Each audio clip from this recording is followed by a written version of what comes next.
Hola amigos, esta es la segunda entrega de la serie que estoy haciendo sobre la historia de la mujer y el feminismo. En esta entrega lo que voy a hacer es la historiografía aplicando la metodología de las ciencias históricas del siglo XIX. ¿Eso qué significa? Voy a ir desde las culturas más antiguas hasta la época contemporánea, y para ello nos debemos remontar hasta Egipto. Según los historiadores del siglo XIX, Egipto es la cuna de la civilización occidental. Entonces, creo que por mantener un orden historiográfico sería bueno basarnos en esta forma cronológica, ¿no? Vamos a entonces empezar con la cultura egipcia. Esta cultura no fue extraña a gobernantes femeninos, es decir, faraonas.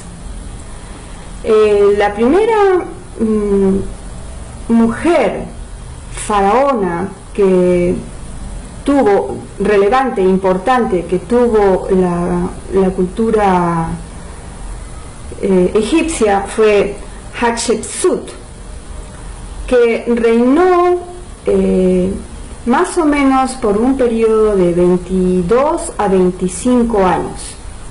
Según los egiptólogos, la impronta que dejó Hatshepsut fue de tal magnitud que aún hoy en día se considera su periodo de gobierno como uno de los periodos más prósperos.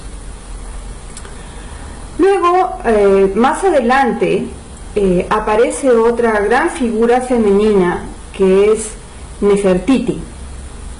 Aunque ella no reinó de manera autónoma como sí lo hizo Hatshepsut, Nefertiti fue, junto con su esposo Akenatón, una de las impulsoras de la religión monoteísta en el Egipto antiguo.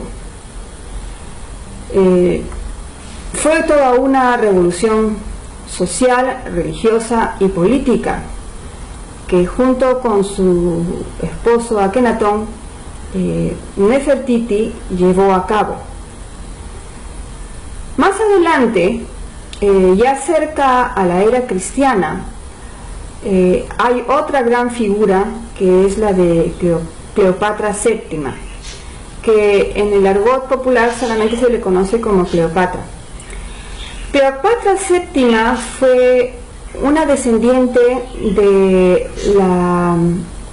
Ptolomeo, el general griego que se quedó a cargo del reino de Egipto por mandato de Alejandro Magno. Entonces Ptolomeo funda la dinastía ptolomeica y una de sus descendientes es esta Cleopatra VII. Fue una mujer muy inteligente, agraciada, según cuentan los historiadores, pero más que por su físico, ella atraía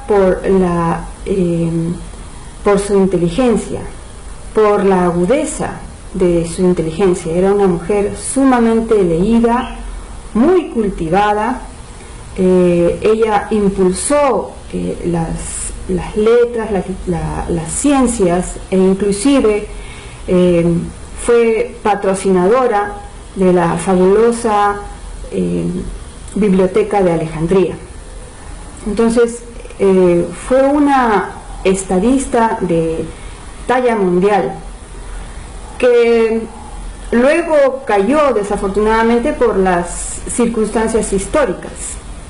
Ella fue la última de los gobernantes del Egipto faraónico libre, porque una vez que ella muere, su hijo le sucede, el hijo que tuvo con Julio César le sucede en el trono, pero lo asesina Octavio y Egipto pasa a ser provincia del Imperio Romano.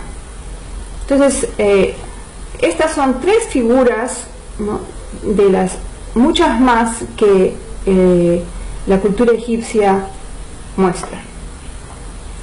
Luego de Egipto, según los historiadores del siglo XIX, viene la cultura griega, ¿no? En realidad la cultura griega son una serie de estados de la península griega, ¿no?, que están más o menos amalgamados en una confederación. Unos suben, otros bajan, ¿no? Atenas, Macedonia, Esparta, qué sé yo, son los diferentes estados griegos que conforman esta confederación. Entonces son estados bélicos, son estados que siempre están en guerra. Por lo tanto, la preponderancia del elemento masculino de la sociedad era importante. La mujer estaba relegada ni siquiera a un segundo plano, porque no era considerada ser humano. Junto con los esclavos eran seres animados, pero que no tenían alma, ¿no? Los únicos que tenían alma eran los hombres. Sin embargo, a pesar de esa forma de pensar, hubo mujeres que sobresalieron dentro de estas culturas. Entre ellas, por ejemplo, tenemos a Safo, una figura dentro de la literatura griega de importancia, y lo que tiene de mayor relevancia para la cultura misma es que Safo fue en contra de las convenciones sociales. Era una mujer también muy inteligente, muy cultivada, que buscó el exilio en vez de dejarse llevar por las convenciones sociales. Ella, junto con dos hijas y algunas compañeras, se exiliaron en la isla de Lesbos, en donde continuaron con sus estudios. Entonces era un círculo femenino intelectual, algo que estaba totalmente fuera de la norma convencional de la época.